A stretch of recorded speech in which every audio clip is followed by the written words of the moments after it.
All right, all right, all right. Welcome to a very special episode of Pan-African Perspectives. I see that my screen is frozen, but hopefully you guys can hear me. Give me a thumbs up in the chat if you can hear me. Let me know that you can hear me. I want to make sure that you guys can hear me. And could you guys hear that video? I want to make sure that you guys can hear the video and you guys can hear me. So give us a thumbs up in the chat if you can hear us. I am your host, Joe Hatagwa, the founder of Authentic African. And our goal is to help people do one of three things: visit, move, and invest in Africa. This is a new day and time for us because we do have a special guest, a registered agent for the Citizenship by Investment program in Sierra Leone, and he is going to talk to us a bit about it. But if you guys could hear that video and could hear me, make sure you give a thumbs up in the chat. Just want to make sure I get those thumbs up in the chat. Let us know where you're watching from as well. So as you guys know, over the last 4 weeks, we've been talking about citizenship on the continent of Africa. Okay, many people said you couldn't hear that video. I apologize for that, guys. But basically in the video, you saw that they talked about the program itself. We'll go through that today with Maurice, our guest. He will walk through the requirements. So we'll get to all of that. So don't worry, if you couldn't hear the video earlier, you will be able to hear directly from Maurice, one of the folks who is helping people go through this process in Sierra Leone. So again, we've been talking about citizenship on the continent of Africa in a number of different areas. We talked about residency in Burkina Faso. We talked about the citizenship program that was opened, shut, and then reopened again in Ghana. We talked about the citizenship-by-investment program in Sierra Leone, which had been on pause. We will see if that opens up again. All indications say that it will. And so there's a trip happening in April. So we're hoping that people can get their citizenship there. And then there is this program, the Citizenship by Investment program, that we wanted to make sure we gave you guys the details on. I've done a reaction video to this before. And now we have an agent here who actually spoke to the program architect. So that's what you saw in that video.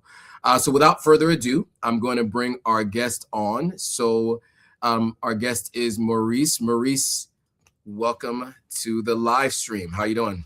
Hey, Joe, good. And you? I'm doing well. A little bit of technical difficulties here on the live stream, but that's how it goes. But I'm excited to have this conversation with you because back about 7 or 8 months ago, I did a reaction to that video there. And I said, this program is real, and in the very beginning, there wasn't any indication on any of the websites in Sierra Leone that this program had been announced and launched. And those of us who had been talking about the Citizenship by Accession program, we're trying to understand, is this replacing that program? Is it the same program? Are there differences? And so there were a lot of questions that people were asking me. And so that video that I had done at that time was to ensure that people were aware that this is a real program, right? And so in the subsequent months, you and I have gotten a chance to speak, and we agreed to do this live stream so that people can hear directly from you about the program. And also get a chance to ask their questions about the program. There are a lot of questions, and I also put together a significant number of questions that I wanted to ask you about the program, so that those who are thinking about this, who happen to qualify, which we'll talk about what the qualifications are, and those who are interested in the different citizenship programs across the continent can be aware of what's available to them. So before we get into the program itself, I probably makes sense to get into a little bit about who you are, Maurice, and your brand, The Wandering Investor. So can you tell us a little bit about yourself and what you do at The Wandering Investor? I know it's not just Africa, it's around the world, but I think it might be interesting for people to kind of hear a little bit more about, your background and what you're up to outside of just this program. Sure. So a little bit of background: studied in Canada, then studied in Australia for my master's degree, and then started a corporate career with Nestle. Their headquarters in Switzerland, and then I was sent for 4 years to Johannesburg, and then I spent 3 years in Ghana. So in Accra, I was on the executive board of Nestle Ghana, in charge of the milk business. So Nido, which I'm sure a lot of your audience knows if they've traveled in West Africa. in charge of NIDO for Ghana, for Cote d'Ivoire, for Liberia, and Sierra Leone as well. So I did that for 3 years. At the age of 30, I left, and now it's been almost a decade that I travel around the world full-time, managing my own money. And then after a while, people started to ask me, Ladislas, Maurice, you're always in these strange countries, but you don't seem to like have a job. So I started a blog initially just talking about real estate in frontier markets and emerging markets. People started reaching out, so I started writing more, started a YouTube channel. And now it's been a number of years that we help people invest in real estate in emerging markets, mostly all over Latin America, Eastern Europe, the Balkans, Asia, the Middle East, and now increasingly Africa as well. And we help people obtain second residencies and second citizenships. So that's how we came to become licensed agents for the Sierra Leone Citizenship by Investment program, and then also the Sao Tome Citizenship by Investment program. Nice. I think that's a good background, so everybody gets a little bit of understanding of who you are and where you come from and what you do. And I think it's important that we know that it's not just Africa, but Africa, obviously, you spend some time on the continent, so that's important. Now, the Citizenship by Investment program, in that video, you were talking to the program architect. Can you give us a little bit about, he did mention his background in that video. Can you help us understand a little bit about who he is and how this program came to be? Yeah, so he's an immigration specialist in Hong Kong, originally British and Australian. He's been just doing a lot of Hong Kong residency for the past decades. And then through his contacts in Sierra Leone and in West Africa, he came across this opportunity, pitched it to the authorities. They liked the idea to make an official citizenship by investment program.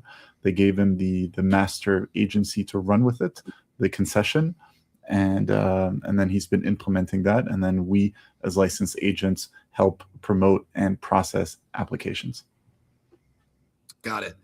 Okay, cool. And so now let's get into the program a little bit itself. One of the things that came up a lot was the difference between this program and the Citizenship by Accession program. And for a little bit of background, for those of you guys who are watching for the first time and are unaware, Sierra Leone had launched the Citizenship by Investment program at around the same time that there was an accession program. The accession program was one that required DNA from Sierra Leone originally. It was about 4K. And you had to make a trip to Sierra Leone and you would get citizenship by going through a process. You got, if you found out you were a Mende, you would get a Mende name. If you found out you were from the Timni tribe, you get a Timni name. You had to have taken the African ancestry test, and you pay the 4K and you get your citizenship. Under this recent change, they said that you'd have to do 2 trips. The price is the same. You'd have to do 2 trips.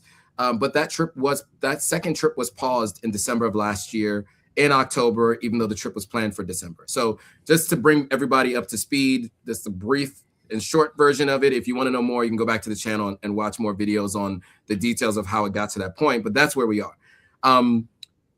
Can we talk about a little bit about how different this program is from that Citizenship by Assessment program, accession program, sorry? Yeah, so there are 2 routes to do the Sierra Leone Citizenship by Investment program. The first one is the main route. That's for everyone except for people of African heritage. It is $140,000 for a single applicant. So you make a straight up donation, $140,000. You pay an extra $5,000 in due diligence fees, and then you can add dependents. So if they're your wife, $10,000, your children under the age of 18, your parents or your grandparents, $10,000 a pop. If you want to add the wider family, such as children below the age of 30, more wives in case you're Muslim, or your brothers and sisters, and then also the spouses of your brothers and sisters, then those people are an extra $20K per person. And if you want to add a business partner, so someone that is unrelated to you, you can add a single business partner or a friend for an extra $30,000. So the idea with this program is that if you want to bring the whole clan, you can. So that's the first route. The second route is if you're of African descent, any African descent. It does not have to be of Sierra Leonean descent. You can be African from another part, Central Africa, East Africa, wherever. You need to prove it through a DNA test, or if you already have an African passport, that's good enough. In that case, it's only $100,000 for the main applicant, and then all the extra people, same costs. Got it. And so that's the main difference, right? I mean, these two programs have a higher threshold. It is a citizenship by investment program versus the other one was specifically based on descent from the continent, and it's through a different ministry too. So the citizenship by ascension program was through monuments and relics. This program is through which particular ministry again within Sierra Leone? It's directly with the immigration department.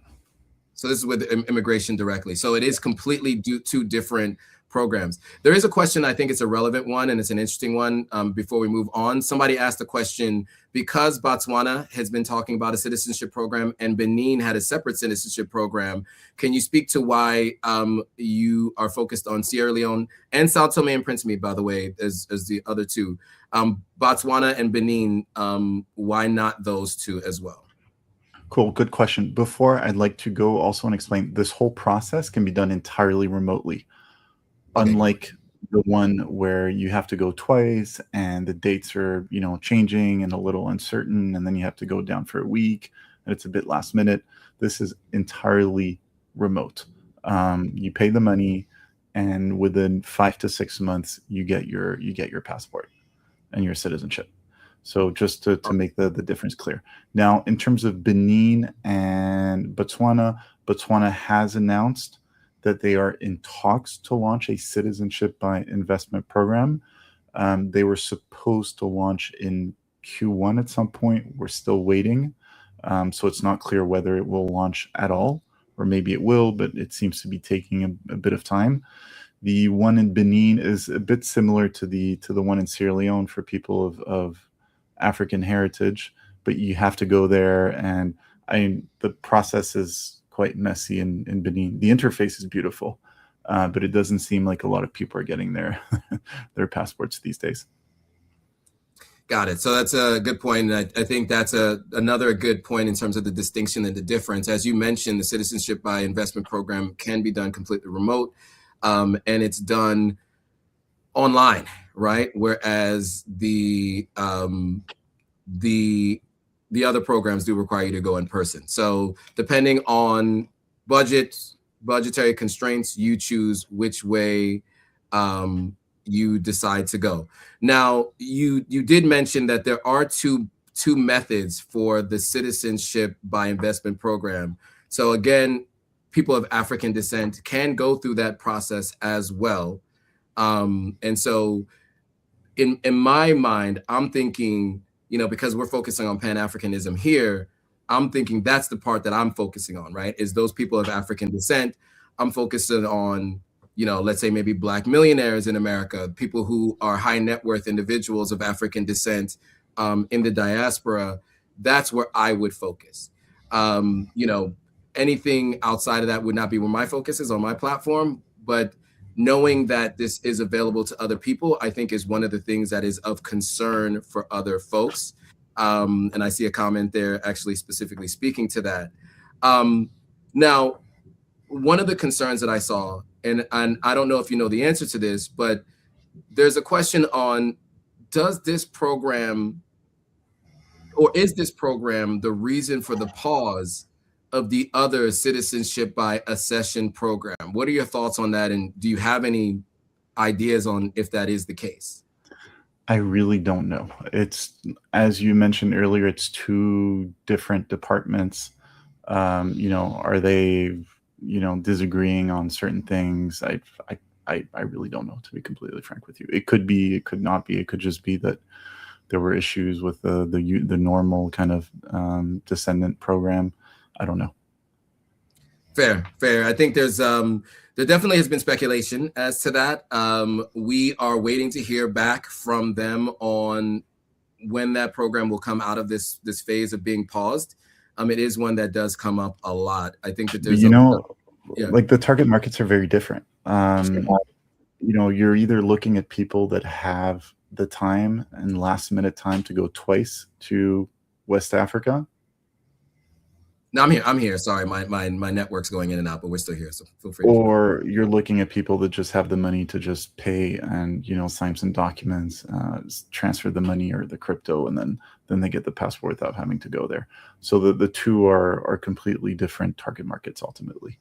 The people that a lot of people would want to do it, but they just don't have the time. There's no, especially for Americans. I mean, Americans work long hours. Americans are not known to be lazy people. And you don't have a lot of vacations in the United States. So suddenly when you're told, oh, you have like 3 weeks to make it to Sierra Leone and to go there for a full week-long tour, that's not the same person than the person paying $100,000 and then just gets it delivered by FedEx. So let's talk about that a little bit, because that is an interesting distinction. Now, many of the people who have subscribed to the channel, who follow the channel, have gone through that program. Let's talk about who the person is that this is targeted towards, and maybe we can even just stick to those folks who might be high net worth people of African descent. But what does that person look like? Why would they choose citizenship in Sierra Leone if they don't want to go through that 1 week trip, maybe get the naming ceremony, get adopted by a family locally, because that's kind of all that comes along with that. What does this other group, what would be of interest to them with a program like this? Yeah, look, heritage and access to Africa. So I think we can all agree it's nice to be connected to where you're from. And this is one way of doing it. If you don't have time, you can't go there, you pay, you get it. And then most importantly, you get access to West Africa through ECOWAS. So if you want to go do business then in Ghana, in Nigeria, I think we all know how annoying it is to get a visa for Ghana specifically. This solves all of the problems. So it's also for business people that want to do business in West Africa. And this is also valid for, I saw the comment on people of non-African heritage that are going through the program. Who's doing it? I think it's an interesting conversation to have. When we spent about 2 weeks in Sierra Leone in November. We were part of a delegation of agents, of applicants, of new citizens, and of prospective potential applicants. And for 2 weeks, we went around. We met with government officials. We visited the city. We met the immigration people. We met the Minister of Tourism. We went to Parliament. We met some religious leaders. We met some fund managers that are doing some venture capital in Sierra Leone. And it was interesting to see who's actually applying for this. And the delegation was mostly American and German. And we're looking at, and it wasn't just random profiteers. We're looking at mostly Westerners so Europeans and North Americans, but more specifically Europeans that see that the continent is in decline. In Europe, I'm from Europe, we have a lot of issues. We have poor demographics. We have high debt levels. Our economies are not, they haven't been reformed forever. We have a lot of social tension.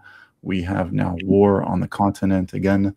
So a lot of people see the writing on the wall, and then they see that Africa's rising. If you're objective, if you're honest with yourself, and if you don't just spend your time looking at CNN that likes to show poor people because that's what's interesting to that's what gets views.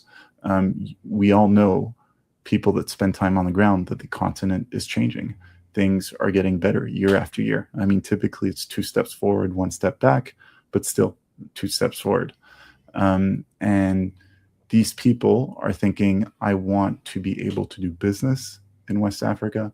I want my children to have access to Africa, and I want my grandchildren to have access to Africa. So people are thinking long term, and a lot of them are actively in Sierra Leone looking at doing business there and looking, for example, there were people of like a professor at one of the large university hospitals in Germany, a surgeon that was getting that for himself and his family. And then when he was down there, he went to the local hospital, met with other surgeons, etc. We had someone who was a big publisher who was interested in getting citizenship. So what we're seeing is the quality is high because Sierra Leone is actually more expensive than the Sao Tome citizenship by investment program. It's not the cheapest program out there. So immediately, whenever people want to do the Sierra Leone citizenship by investment program, they're not doing it because the cheapest passport or the cheapest whatever. It's people that are making a conscious decision to become a citizen of Sierra Leone and to make a substantial donation.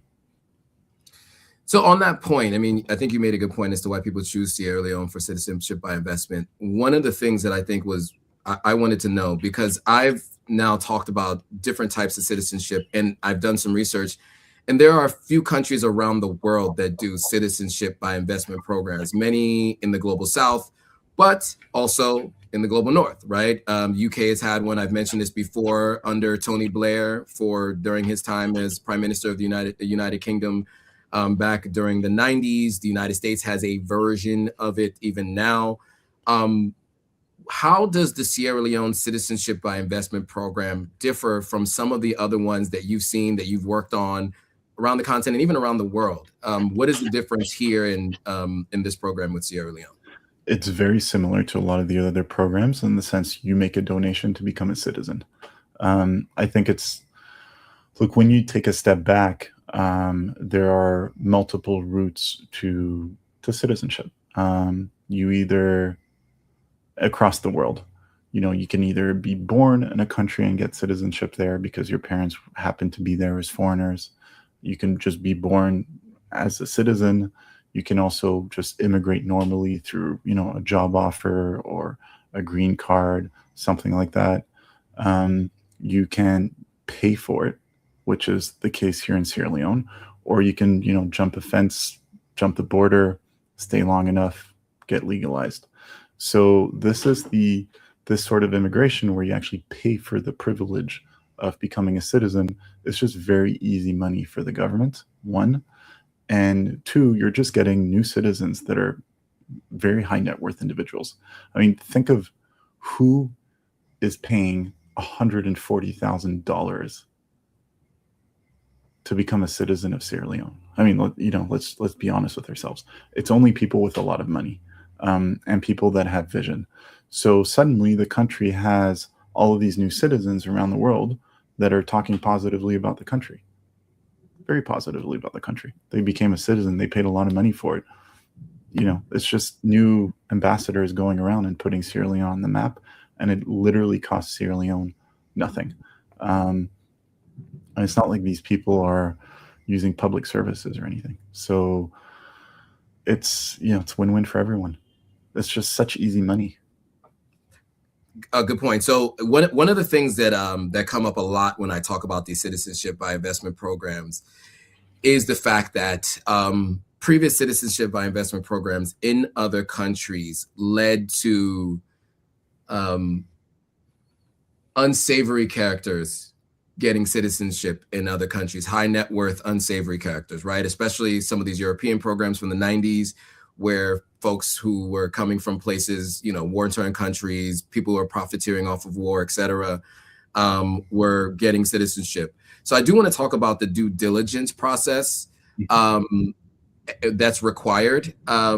What is required in terms of due diligence? I know we spoke about this a little bit earlier, but can we talk about what are the due diligence processes? Like, what do you have to turn into the government of Sierra Leone in order to be accepted into this program? Yeah, no, that's a very good question, because there have been issues in the past, and now it's something that the vast majority of citizenship by investment programs do is conduct strict due diligence on the applicants, because the goal is to get good citizens, not people that actually destroy more in value because of drama compared to the money that the government got in. So And just as background, currently there are a lot of active citizenship by investment program. There's like 4 or 5 in the Caribbean. Turkey has one. Egypt has one. Some countries in the South Pacific, El Salvador, Jordan, Cambodia. So it's not something completely unique to Sierra Leone. It's a model that exists. So the due diligence process is outsourced to a company in London specializing in due diligence, and they check all the worldwide databases, they check online. If there's something that's a little fishy, they'll hire local investigators to really get information on the character and what really happened. So they're professional firms that specialize in due diligence reports on people. For example, if you go, Joe, to Mexico and you decide to do business with a Mexican that you don't know, you can hire these due diligence firms that'll do a background check on this person, look at various worldwide databases, ask locally, try to get some information in terms of like who this person really is pretty common in business when you do business internationally. So it's a firm like this that's hired from London to conduct all the due diligence. Some countries do it locally, like Turkey, like Egypt, but they're huge countries with their own very professional security services with tentacles everywhere. Sure. But when you're looking at smaller countries, Caribbean, etc., it'd just be hard for the government in Freetown to be able to understand like, oh, what happened to this individual in Germany, etc. So all this due diligence is being done. Absolutely. Yeah, it's really important. I wanted to make sure we covered off on that because that's one of the questions that comes up a lot in citizenship by investment programs globally, but specifically when it comes to the continent of Africa, right? Because, we're all talking about protecting our countries and ensuring the right people are coming. And if a program like this is already in place, we at least want to make sure that it's the right people that are coming, or at the very least, people who are above board. Now, so the question I think that also is, on the top of, I guess, most people's minds is just specifically, what is the step-by-step application process? Like, what do you have to do from start to finish to even apply for citizenship by investment in Sierra Leone? Yeah, it's not that complicated. You send your passport copy. It all needs to be properly notarized, etc. You send all the documents that show the links to the other people. Birth certificate, marriage certificate, all of that, so that we can trace the wife and the children and the grandparents. Make the family link. You fill out some form, make some declarations. You have to explain this source of funds as well, and then all the background checks get done on you. And if it's fine, you're a go. Okay, what is that? How long is that process generally? You're looking at half a year, roughly. Okay, so you'll see online like people saying 2 months, 3 months, but realistically it's more like 5 to 6 months. Okay. I know this was mentioned in the video, but a lot of people said they couldn't hear it earlier. How does this work in terms of business partners and dependents? Yeah. So dependents, you just need to, essentially you can add most people in your family, children under the age of 30, one wife or multiple wives. If you're Muslim, you can also add your siblings, and then your siblings' spouses, as well as your parents and your grandparents. They'll have different fees depending on how far, but yeah, that's all possible. And then the business partner for $30K. Got it. And there was a good question here, specifics to the program. There was a question about, is the program authorized by the parliament, or is this based on the executive branch? Right now, it is the executive branch, and they are working on getting authorized by the parliament this year. So this step is going to take place this year. Got it. And you mentioned a business partner. I know that you've spoken about this before. What are some of the benefits for somebody who's a business owner and wants to do this with a business partner? I felt like there was a conversation that you had about like splitting the cost. It's a good deal. Yeah, it's a Okay. good deal. I mean, so let's say you're two Americans, one of which is or both of African descent, and you just you pay 100 plus 30 for the business partner, 5K for the due diligence fees, 135 for two people. So split the cost in two. It becomes quite affordable. You get the thing by mail. You don't need to go to Sierra Leone. Got it. So you've already talked about the total cost, including the fees, right? It's an additional $5,000 in fees and outside of the program. Is that right? That's part of the program. That's the due diligence fee. Yeah, that's the due diligence fees. Okay. All right. So we've gone through who's actually buying, right? You mentioned some U.S.-based folks from Europe. The question that I have, because that's who my target market is. Are you seeing investments or interest from any African Americans, any people of African descent in Europe? Has anybody come to the program when you made your trip, or have you seen any interest from that group thus far? From African Americans, yes. From Europeans of African descent, no, because most can get an African citizenship because they came to Europe fairly recently. Okay. Makes sense. So those folks are okay. And in terms of like the kind of the individuals, sophisticated investors using African citizenship as a form of, diversification of their income. I mean, what use cases are you seeing? I know you mentioned some of the people, a professor, a doctor, any investors of any sort. What does that look like? People who want to do business in Africa and who want easier access to the continent, and more specifically West Africa. Like I'm personally considering applying. I'm still thinking about it, but I'm close to making my decision. I've spent most of my 20s in Africa. I see the future. I see the growth, and I hate applying for all these visas. It's just I travel all the time. And when I want to do a last minute trip, and then it's like, oh, I want to go to Kenya, but no, I need to apply for a visa, and it might take 3-4 days, and then their system is down, and then this, and then that. And then some countries you need an actual physical visa, and you need to go to the embassy, and we all know how these embassies are. So I'm considering it. And also when you do business in Africa, and you whip out an American or European passport, things become a little bit more complicated. If you whip out an African passport, even if you're Caucasian, things become a little easier.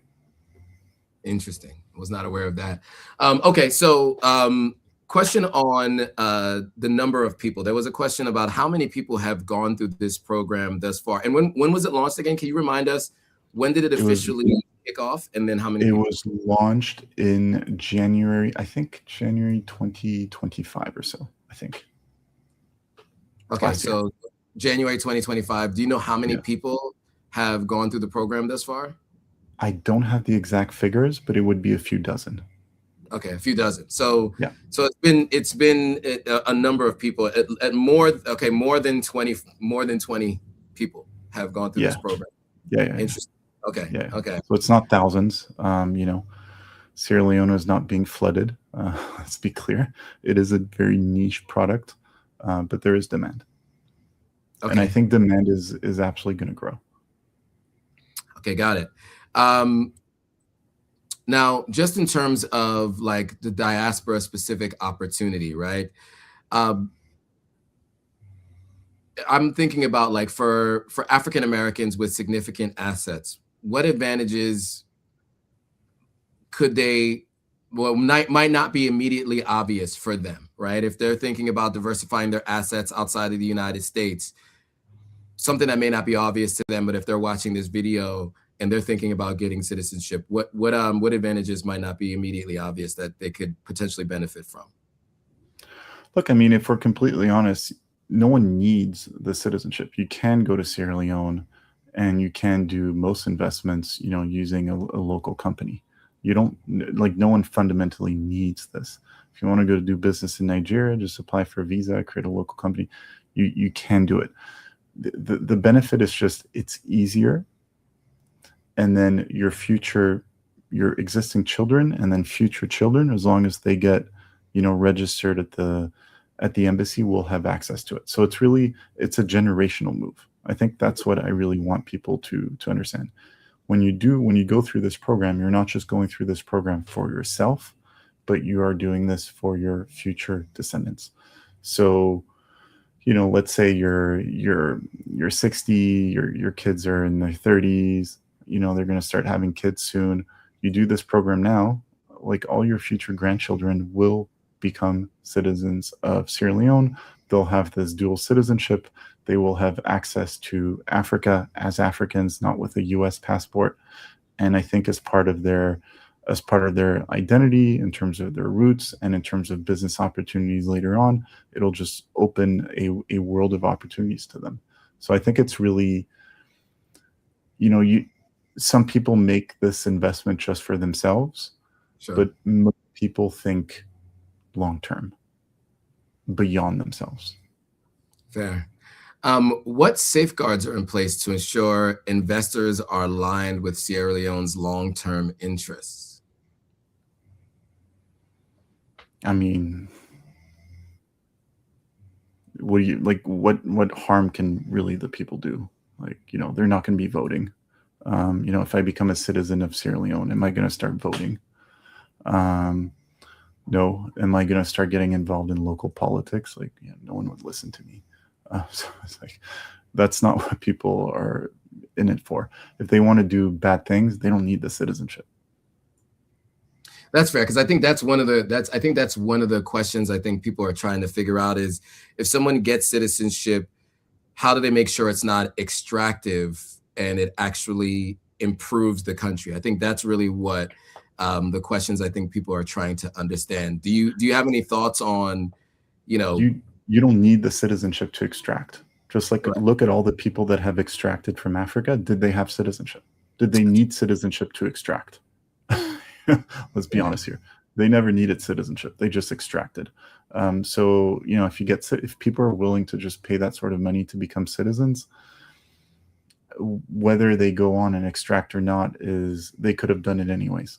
So here, no, you're just really looking at people that just want the citizenship. They want potentially just a plan B for themselves. Mhm. That's also a crowd.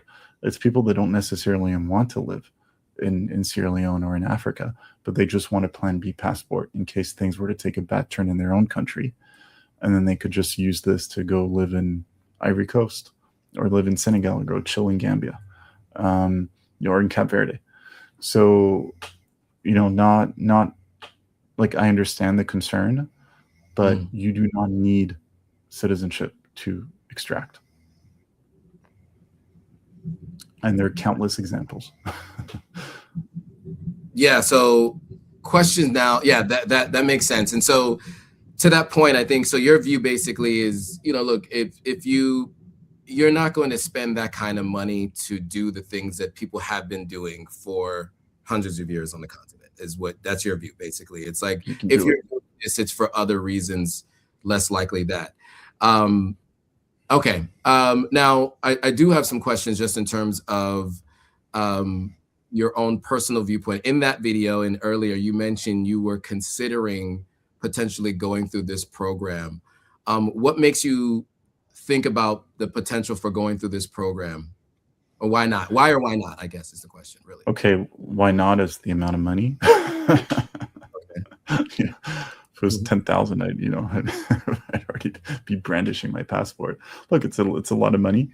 But I spent most of my 20s on the continent. I'm now doing more and more business on, I'll just give you an example. I'm investing quite heavily in Kenya. I have a lot of investments there. And I was talking to my tax person there. And they were telling me, sometimes the tax authorities, they say, we're going to audit all the Italians. So they just whip out all the Italian taxpayers and, all the Mzungus. And they're like, okay, we're going to audit all the Italians. And then, A few months later, it's like, oh, we're going to audit all the Brits. They just go through all the files and say, okay, let's audit this one. No one's going to do this for a citizen of Sierra Leone.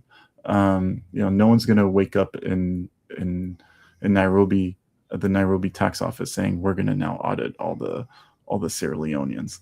So it's just, again, it just makes doing business as a as a regional citizen a lot easier. Just as if, Joe, you decided you wanted to do business in Europe, it would be a lot easier to do business in Europe with some European passport. That's what it comes down to. Okay, that's fair. And as you were talking about that, one thing that came to mind for me was the idea of the types of investments that people are doing, because that's one of the other things I think that comes up as a question. As a country like Sierra Leone, we know that there are natural resources, we know that there are human resources and human capital. And you mentioned that I think one of the people who was applying was someone who was working in the venture space. Can we talk about the types of investments that people are doing in businesses, in industries, those kinds of things, so people can understand, those who are hearing about this program, understanding what people are actually investing in? Yeah, so the government in Sierra Leone is very forward thinking with regards to this program. They're not just selling a passport, let's be clear. They're selling a citizenship and rolling out the red carpet to foreign investors. They're really trying to encourage so they're when you become a citizen, you have access to the National Investment Board that can then help you with your investments, kind of work through the bureaucracy.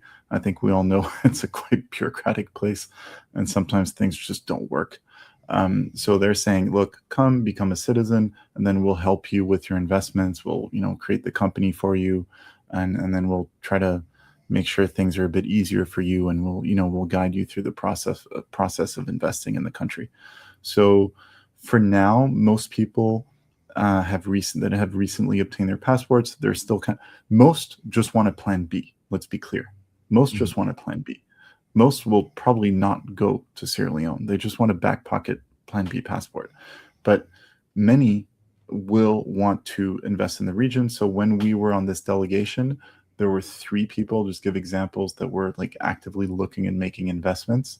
One was looking, that university professor, potentially making investments in healthcare, looking at the potential for a private clinic, for example. Then we had another German that was looking at the potential for bio waste. So all that waste, all that plastic that you see everywhere in Freetown, all that garbage, trying to use this to extract energy from it. And then thanks to the delegation and the NIB, he was put directly in touch with the Ministry of Energy. And then he had access, and then, they were discussing, how can we make this work together? And then another one was an American who has a publishing house and who is looking at potentially creating their West Africa base in Sierra Leone and recruiting local talent to push their publishing business in the region. Got it. Okay, so really it's extension of businesses in some cases, and in other cases actually entering new markets, right? Yeah.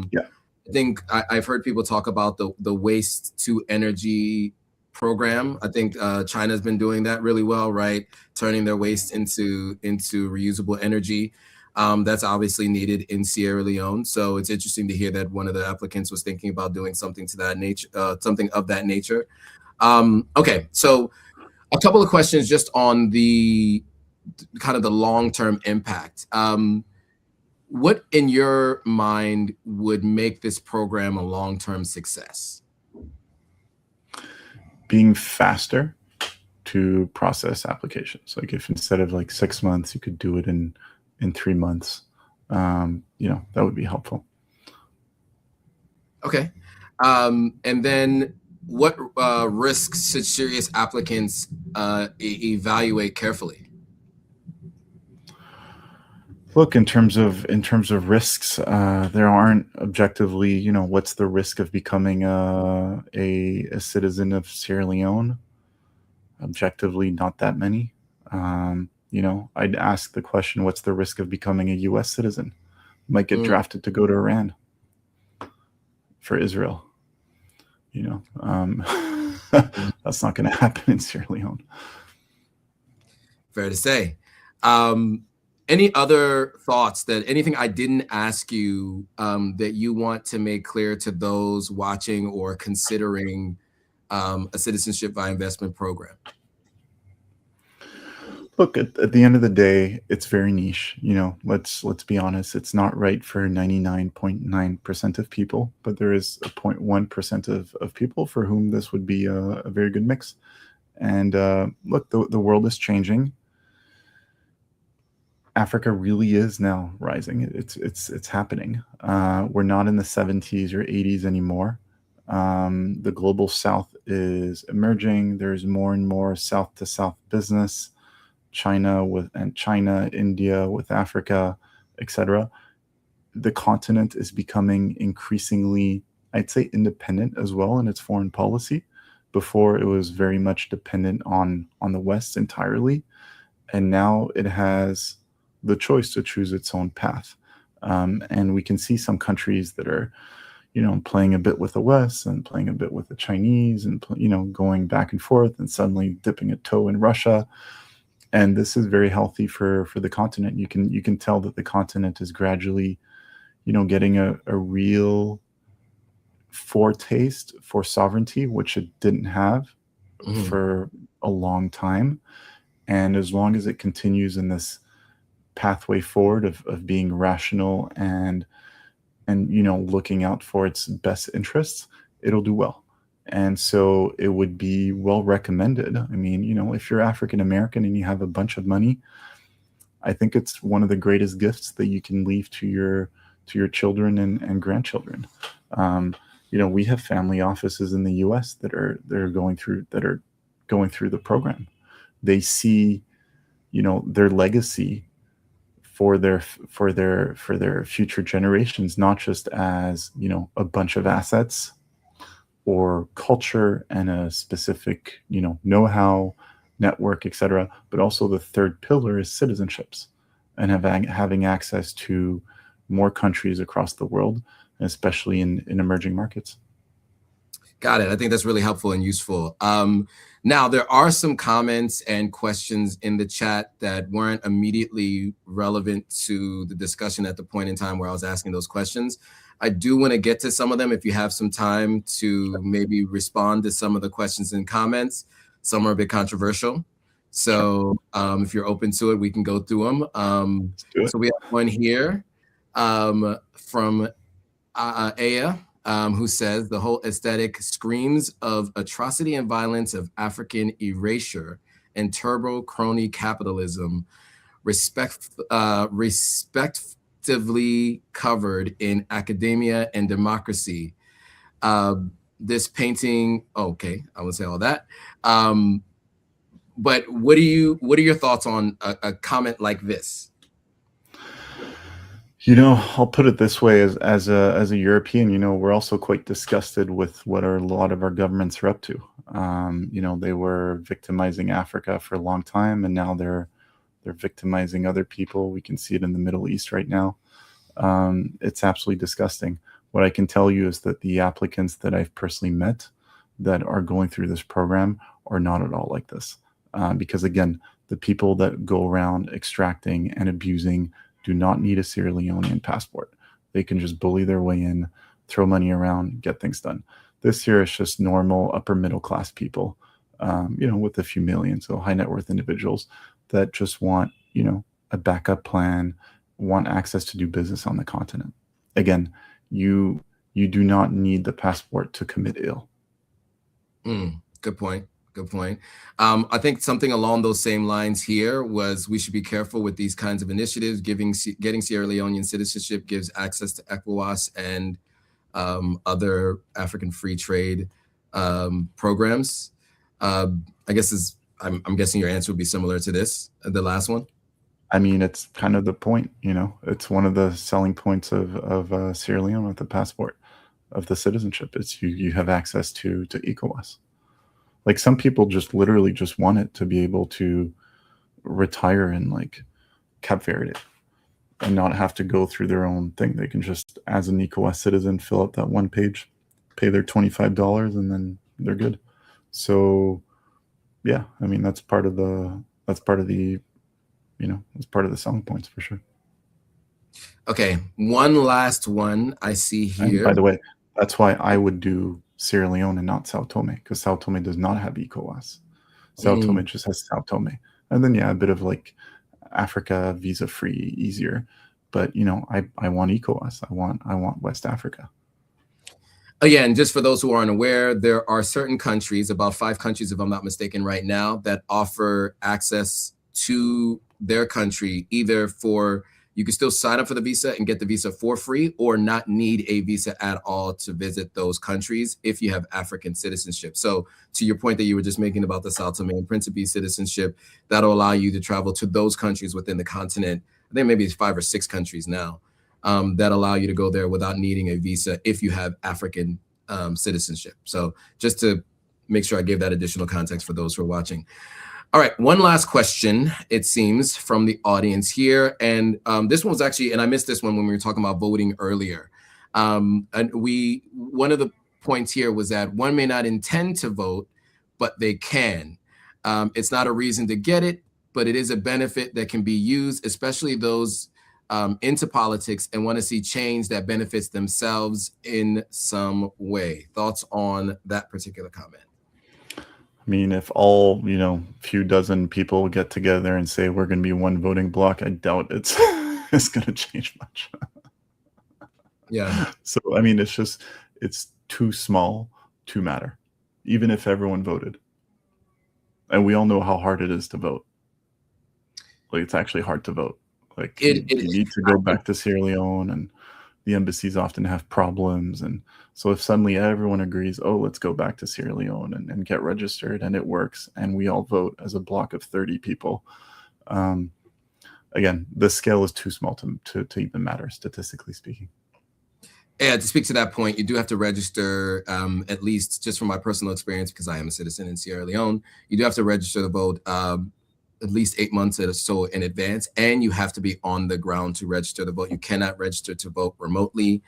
And sometimes there's 2 parts to the registration to get your voter card. And you have to be obviously on the ground to vote. From what I have seen, they do not have like mail-in ballots in the same way that the United States has. So, I can be wrong about that. From what my understanding was, that you have to be there in person. I was there on voting day, and I was also late to registering, so I was unable to vote in the last election. One more comment. Someone said they're neutral on the program. My only worry is what happens with the revenues collected. This concern is a question for the government, not the buyers. I hope the money is used for infrastructure, etc. So to that point, has any communication been given to you all about how this revenue will be utilized by any chance? Yeah, some of the revenue is meant to renovate the, I don't know the specifics, so don't quote me on this, but I know some of the revenue was definitely earmarked to renovate the immigration department building, for example, which is just, if anyone, I mean, you probably went there as part of your process to get citizenship. Sure. Yeah, it's like the place is falling apart. So infrastructure. Yes. Yes. To that point, I really do hope it does go to those infrastructure projects, because many of the government buildings do need upgrades. To your point, I did go to that building on a number of occasions to update my passport, because I got my passport renewed in 2025, and because I had originally gotten in 2020. So my 5-year renewal was in 2025. So I went there in 2025 to get it renewed. And yes, the building does need a serious upgrade. So I really do hope that this funding, that more than 24 folks who've already done it, that's enough even right there to do the funding to take care of it. All right, I know that I asked you this before, but any final thoughts now that I think all the questions and comments have been addressed? Look, I don't know if anyone in your audience hasn't been yet to Sierra Leone. I really recommend it. It's a beautiful country. I mean, we were there just for 2 weeks and mostly in Freetown. But just go there, go spend some time, travel around the country, see the change. Go to Ghana, go to Accra, see what Sierra Leone could become. It's more advanced. And then go to East Africa, go see Nairobi, go see Kenya. See how well they're doing, see the infrastructure, see everything that's happening. Like Nairobi is really impressive. So just travel around the continent, and things are changing fast, and it's positive. I'm really happy and excited. So Kellen is asking when you're going to write a book. Yeah, let's see about that. Yeah.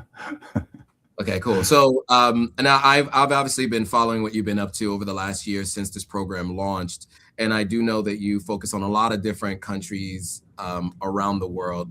And so for me, what I think is important for everybody watching is, one, I know that this program has been controversial, right? And people have been asking me for a long time to talk about this topic. It has been one that has it's ruffled a lot of feathers and stirred up a lot of controversy, especially with folks who've done the other citizenship program, especially because it got paused.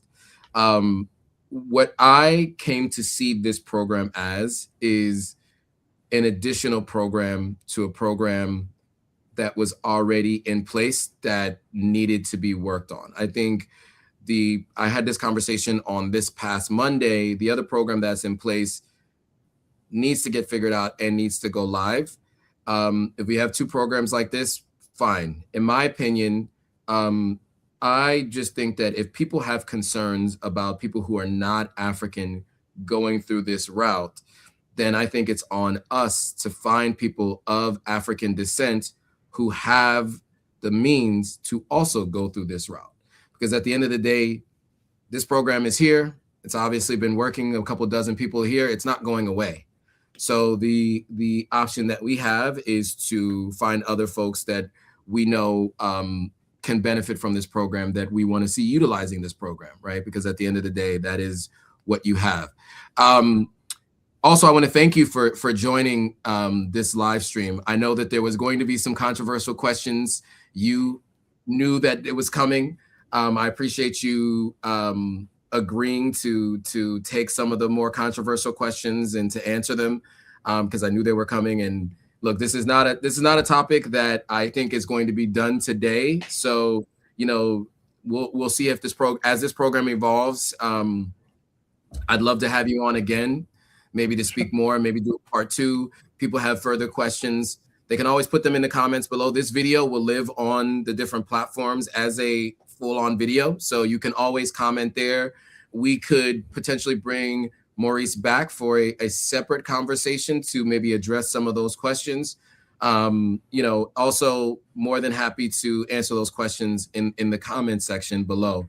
So if there's anyone who happens to be in this audience, in my audience, or even in Maurice's audience, that meets the description of what I mentioned previously in terms of who I'm looking for, in terms of anyone looking for this program, there is a link in the description on both Maurice's YouTube channel and then across all of my channels and platforms. So if you are reading the description and you see there's a kind of 2 paragraphs, and then right after that, if you're interested in this program, click this link here. That's what it says on all of my videos. So if you're watching on Facebook, if you're watching on Instagram, if you're watching on Facebook and YouTube, the link is in the description. So if you are watching anywhere else, you'll have to go to Facebook or YouTube to get the link.